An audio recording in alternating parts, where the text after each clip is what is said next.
A warm welcome to this session in which we regard what it means to enter the old age. I am addressing the youth through this video, and it might surprise many that I should be dealing with a subject like this for the sake of the youth anywhere in the world.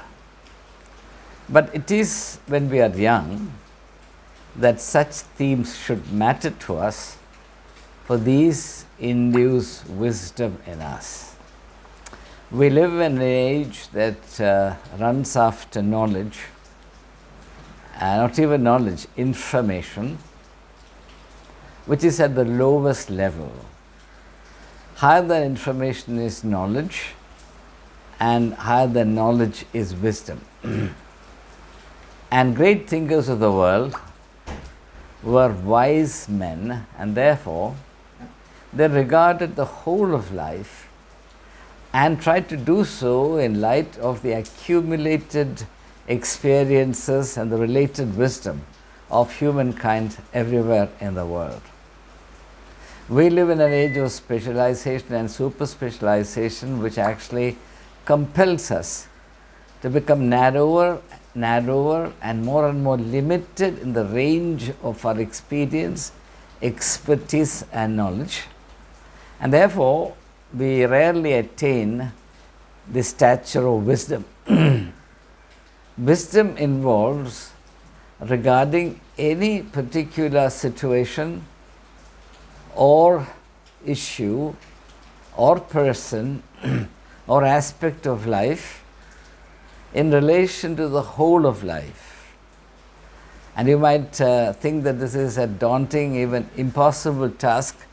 Of course it is daunting, and of course it is nearly impossible. That's the reason why men who are really wise are very few and far between. But not everyone has to aim at attaining the distinction of becoming wise men and philosophers of the world whose names become immortal. But it is a basic need of every human being to have the practical wisdom to handle one's own affairs, one's own life, to be able to take good care of it. One of the saddest things in life, as people past the age of 60 will readily agree, is the problem of remorse. Remorse pertains to the past. Not to the whole of the past, but to that section of the past which deals with what we failed to do or what we were unable to do in the right sense, in the right manner, to the right purpose. And it happened so because we lacked this wisdom. Because after all, when we begin our life, we begin in ground zero. Every human being begins his or her life in ground zero. And we progressively acquire greater and greater awareness, knowledge, and the ability to understand and handle life situations. Now, in doing so, we cannot learn everything through experience. Learning through one's own experience is direct knowledge, intimate knowledge, and that's the best way to know. But there's a limit to what and how much we can know through personal experience. For example, if somebody says that a new star or new planet has been discovered in the cosmos, now we cannot really experience it for ourselves and say, yes, it has happened. We borrow that from the wider reservoir of human experience. And we cherish the wise sayings of people across the centuries and irrespective of their national, ethnic or cultural identities. Today, in thinking of our situation, the likely situation in our old age, I'm going to take a little help from a philosopher whose name and work perhaps you are very familiar with, a Greco-Roman philosopher. His name is Marcus Tullius Cicero. we can now hereafter refer to him as Cicero, Cicero, Cicero. If you want the full name, it is Marcus Tullius Cicero. Now, let me read out a statement by Cicero. The harvest of old age, the harvest of old age is the recollection and abundance of blessing previously acquired. And I suggest that these last two words be underlined and remembered with particular emphasis: previously acquired. This is where I emphasize the connection between youth and old age. After all, old age is already contained in our birth. Since we are born into a scheme of things which is defined by time and space, our birth includes our death, our youth includes our old age. And therefore, wisdom demands that this particular fact, this indefeasible and inalienable fact, be remembered at every stage in our life. Whatever we do at every stage, whether you are 4 years old, 5 years old, 10 years old, 15 years old, 20 years, 30 years old, what you do during this period of time when you are young, active, full of energy, has a forward reference to your old age, which is waiting for you. Inevitably, it is there. You have to enter it. There is no escape. So, it is like, to use a very poor analogy, it is like earning a pension. Now, I joined the profession of teaching, the vocation of teaching, and became a teacher in 1973. I had a princely salary, monthly salary of rupees 650. But because I was covered by a pension scheme, every month a small amount, maybe in those days 10 rupees or whatever, was put into my pension account. So every year I worked, unbeknown to myself, my future was being taken care of, so that in my old age I am not impecunious or unprovided for. There will be something to bank on. So when I worked, or when I began working at the age of 22, already my retirement or post-retirement life was being taken care of within a system. The system did it for me. As an individual, suppose I had put apart 10 rupees or 20 rupees per month and kept it in a kitty or something, or a box or something, it would have grown, accumulated, and over a period of say 40 years, 45 years, it would have become a fairly substantial amount, which I could have banked on when I stopped earning via my service of teaching. So there is something that I carry forward. This happens to everyone. Pension schemes are being abolished, but I'm not talking about what happened to the pension scheme. It's not our theme. I'm using it today as an illustration. Now, this is also true about all other aspects of life. What we do or what we do not do, how we live, at any and every stage in our life has a forward reference to what sort of old age and what quality of life we will be eligible for, or we will earn for ourselves.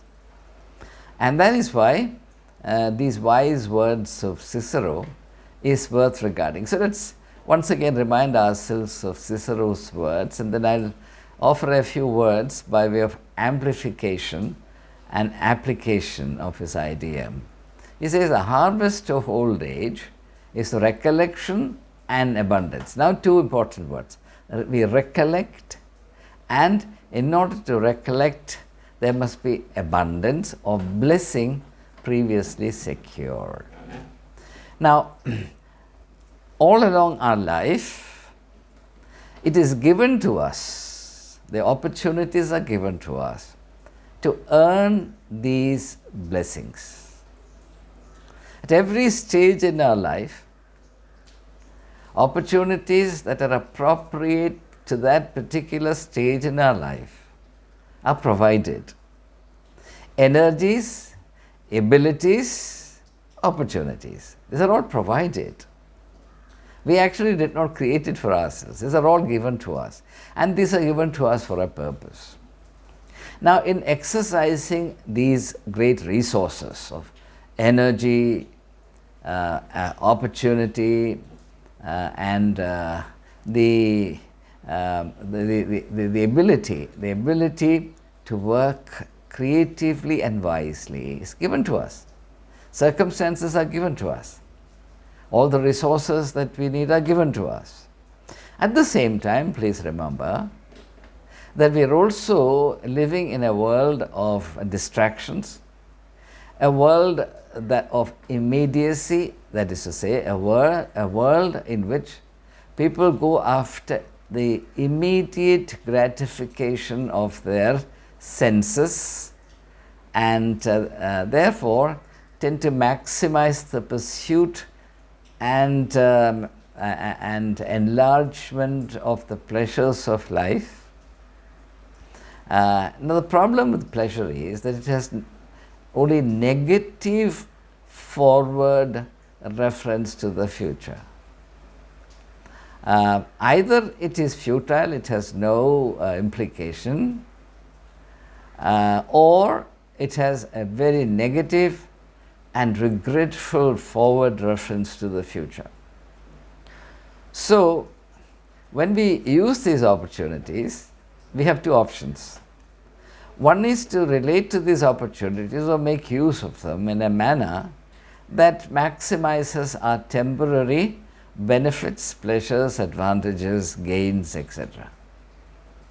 And this seems to make eminent sense to the pragmatists of the world. Why worry about the future? The future will take care of itself. Now, I must emphasize that this is not a question of worrying at all. We don't take into account what awaits us in the passage of time, not because we worry about it, but because we are responsible about it. We are responsible about it. And now, for example, to take an illustration from the realm of education, which is what I am familiar with, think of yourself as a student in a college. Now, you have two options. One is to while away your time, most of your time, saying that you will begin to study when the examination approaches, and then you burn the midnight oil, you sort of push yourself to the extreme, and you somehow scrape through the examination and earn promotion. The other is, there all that you're concerned about is that you pass the exam. You're not interested in enlarging your wisdom, you're not interested in developing your faculties, you're not interested in growing towards a bright and cheerful future, a productive and shall I say, commendable future. In the second approach, you study from day number one. Study regularly, consistently and steadfastly right through the year. You will definitely pass the examination, but your goal is not to pass the examination alone.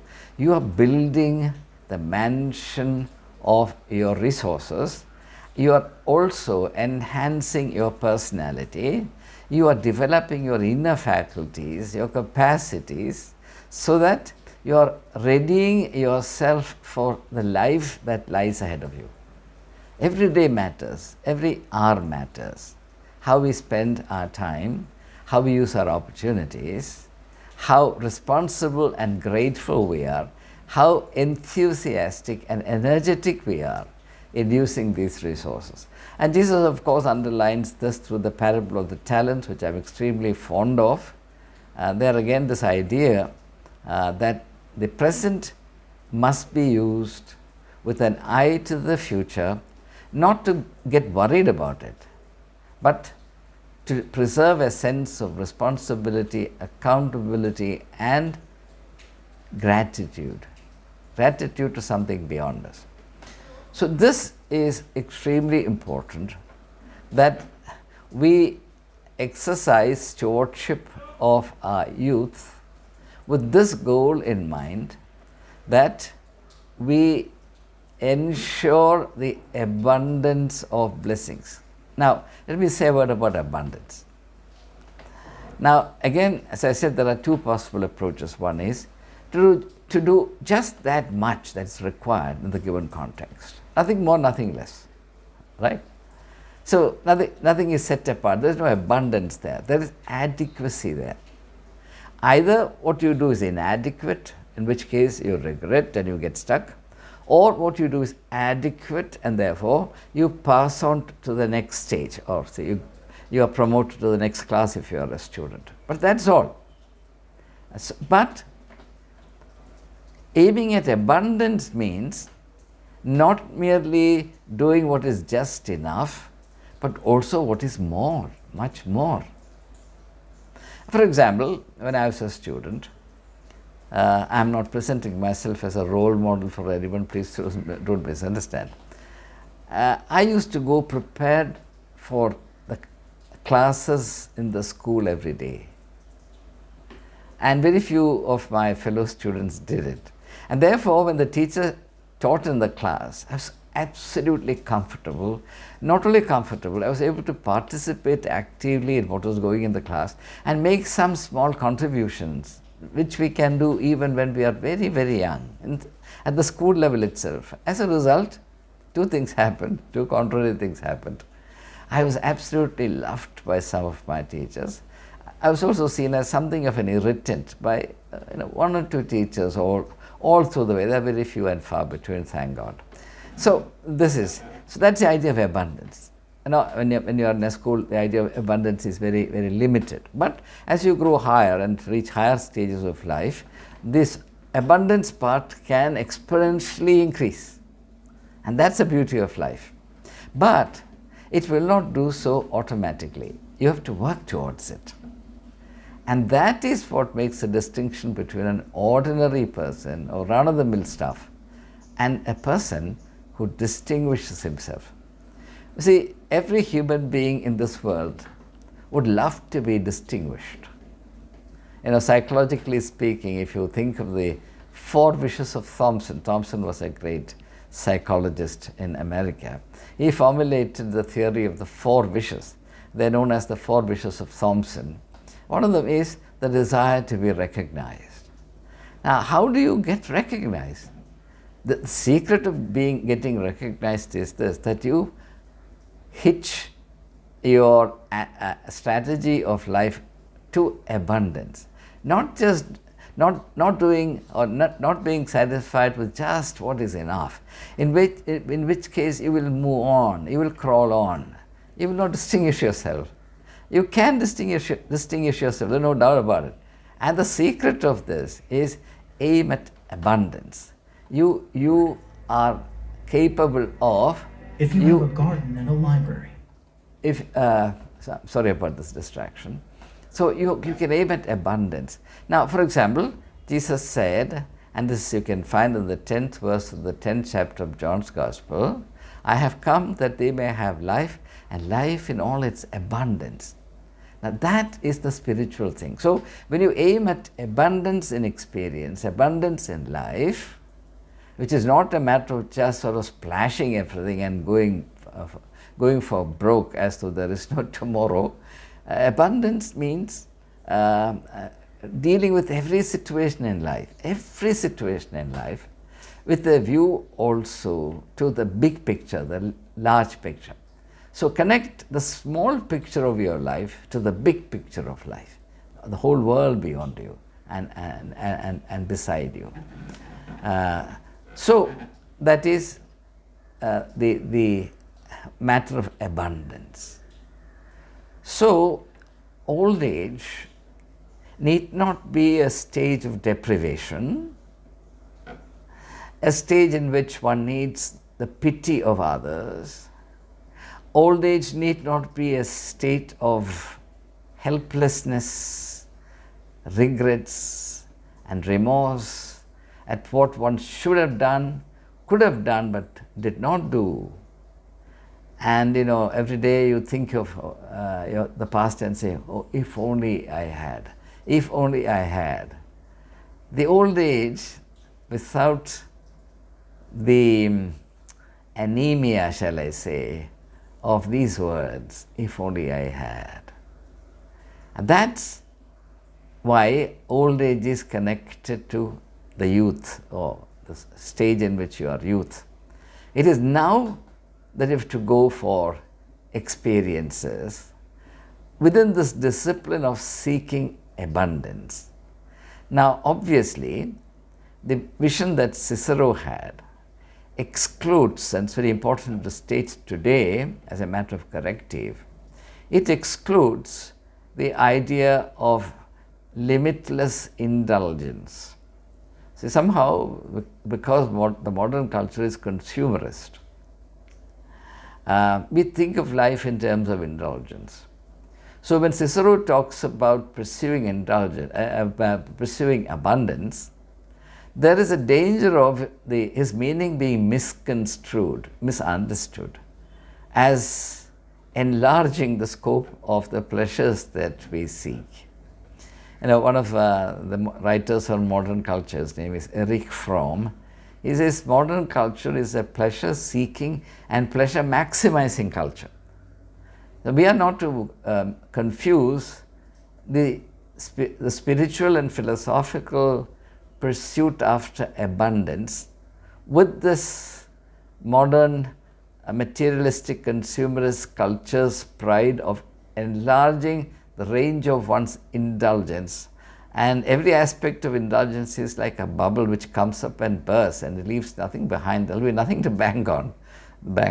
And the more you enjoy yourself in this manner, the more you misunderstand the idea of abundance and abandon yourself to this world of indulgence, the poorer you become as you move on in life. For example, a life led in indulgence undermines your health. There is no question about it. The consumption of liquor, for example, which is considered an important aspect of maximizing pleasure. What happens? Progressively, your health is being undermined. Your livers are in danger, and you begin to pay the price for all the great and wonderful days you've had from the time you're 40, so to speak, and the consequences that follow, which I don't want to deal with. So, old age can be made beautiful. That's the message. Old age can be made beautiful. But if you try to do that when you have already entered it, you cannot do anything about it. You can only endure old age. So we have the option to choose between two possibilities. One is merely enduring old age. The other option is enjoying old age. Believe you me, it's possible. Enjoying one's old age.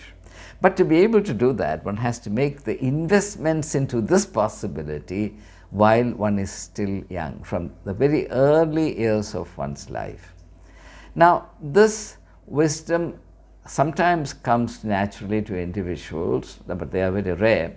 But this wisdom needs to be shared and broadcast so that more and more people become aware of this, so that their life strategies are corrected or improved so as to include the whole of life in the given situation. Now, let me illustrate this through an academic example.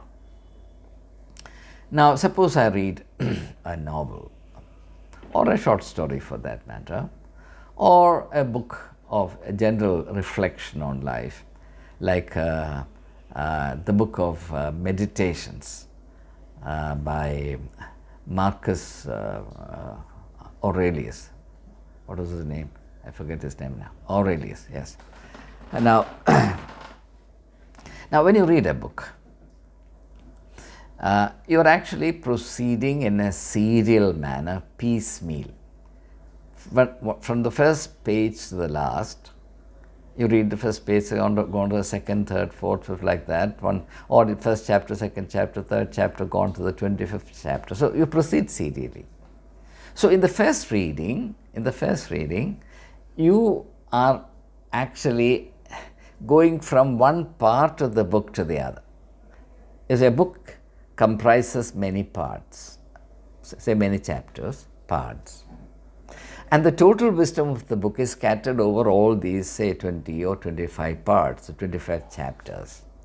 So when you read for the first time, what happens? You are proceeding from one part to the other, one chapter to the other, and in that process, you are not able to relate the chapter that you read to the total meaning of the book. But if you want to understand a particular chapter, say chapter 7 or chapter 10 or 18 or whatever, you have to read it in connection with, or you have to understand that in connection with the totality of the book. And this is why I try to read very good books at least twice. It's not enough to read a really good book. Many books available to us are worth reading only once. Some are not even worth reading. That's okay. But a really good book. I mean, for example, Cicero's Meditations, or Plato's Republic, or Aristotle's Politics, or the philosophers that you're familiar with, whether it is Kant, Hegel, Lessing, Fichte, whoever, any number of names. Or for that matter, great works like Dostoevsky's Crime and Punishment. I had to read it 3-4 times to be able to connect small pieces to the total whole. It becomes so beautiful. Or Tolstoy's works of Shakespeare's plays or whatever. Any book you take, any classic work, you need to read it twice. In the first reading and through the first reading, you get a sort of somewhat working understanding of the whole. In the second reading, you're able to read, connecting each chapter to the whole, then each chapter begins to be a glow. It's a wonderful experience. So that sort of logic applies to life as a whole. So that's why I talk about the forward reference to every experience in our life at every stage that we go through. But in each of these stages, it's important for us to develop this wisdom of dealing with the present with also an eye to the future, so that our old age is distinguished by the abundance of experience and the blessings thereof. Now, I have to say a few words about this and then I'll stop. Now, it's very interesting that Cicero brings together abundance and blessing. Please notice that he's not talking about the abundance of blessing. He's talking about abundance, which actually I did not understand when I saw it a long time ago. Then I realized, this man is talking about abundance and blessing as though they are in two categories. Yes, he is doing that.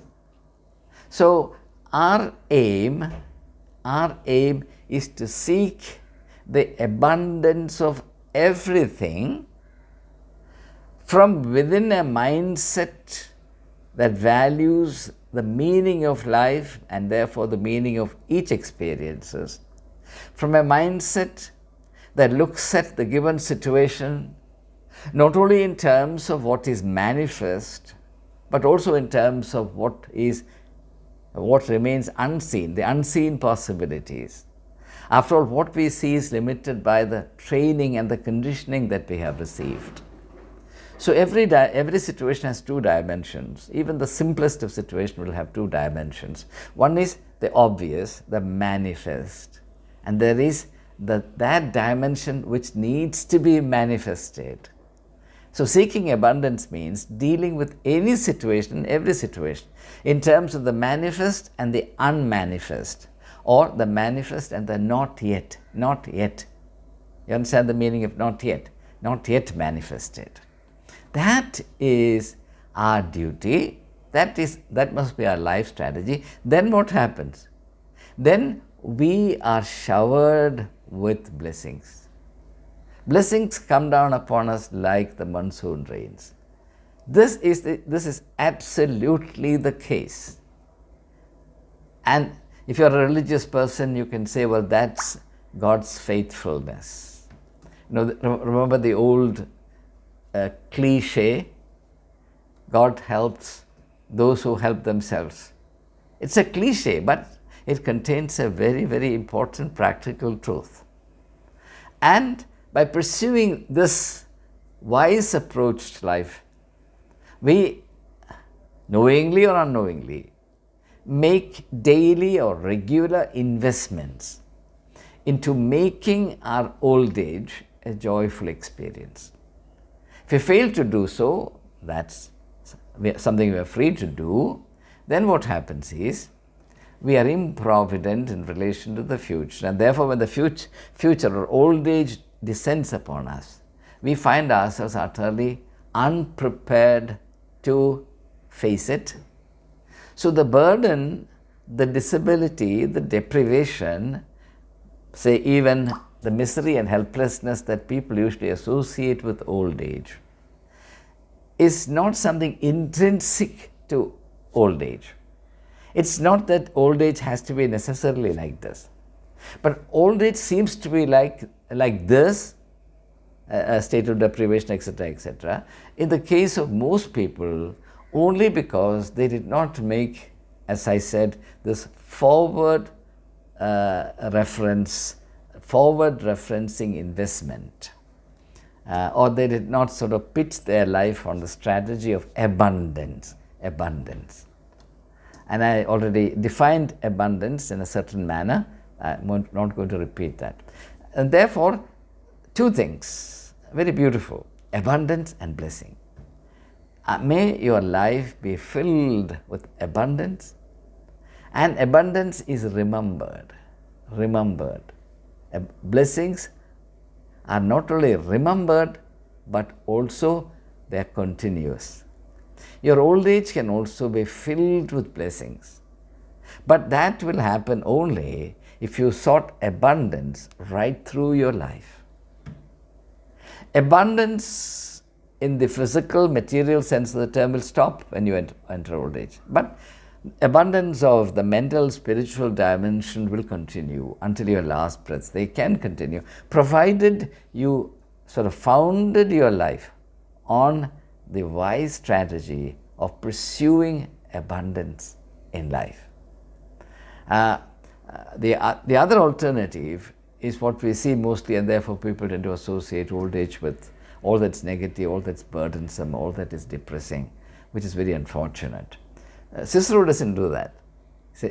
He associates two things with old age, only two things: abundance and blessings. My prayer for you, young people in particular, young people. And when I say young, anyone less than 60 years of age who still have opportunities, please heed the wise words of Cicero and connect what Cicero has said to all that Jesus has taught, for God's sake, and see the continuity of wisdom, see the universality of wisdom. We are surrounded by the wisdom that many people in the past, through their very, very altruistic, noble and godly pursuits, have generated. And when I sit in my room, I feel, this great abundance of wisdom all around me is wisdom. And to be able to make use of that and to enter the old age in life in a state of blessing and abundance. That's my wish, that's my prayer for you. May it be real in your life. May it become true in your life. And may these words remain as a source of encouragement as well as guidance as we deal with our day-to-day life, particularly the opportunities for our growth and development. Thank you, and my greetings and good wishes to all my viewers. See you soon.